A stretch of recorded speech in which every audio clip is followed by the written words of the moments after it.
Attorney-at-Law Jeffrey Leighton says that protest action is legal. However, permission must be granted in order to do so. He made the statement while presenting during a Dominica Bar Association organized discussion on the topic, "What is the law?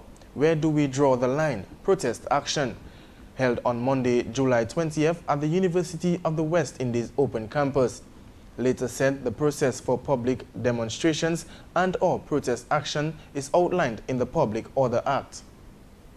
Section 4 says, where any person desires to obtain any public procession, demonstration, protest, or march, he or she shall at least 3 days before the intended public procession make an application to the Commissioner of Police for permit.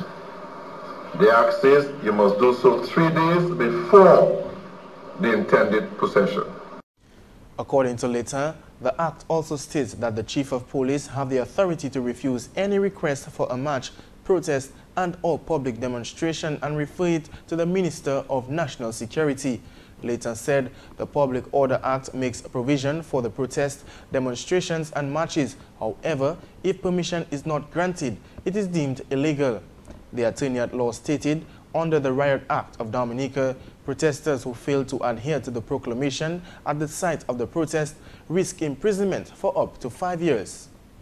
The other aspect is that, and being required or commanded by any magistrate or by any justice of the peace or the senior police officer in the area, by proclamation to be made in the name of the President, to disperse themselves and peacefully to depart to their homes or to their lawful business, shall to the number of 12 or more, notwithstanding the proclamation, be made unlawfully assembly.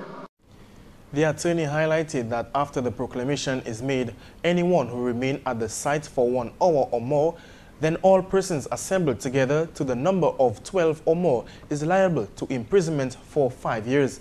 Leighton's explanation brings clarity on the arrest of subsequent charging of 6 Salisbury residents in the persons of Hilary John, Keith Bogunu, Alex Howe, Peter Vidal, Christina Yuzeb, and Gilbert Frederick in relation to the historic May 11th road blockage and protest action in Salisbury.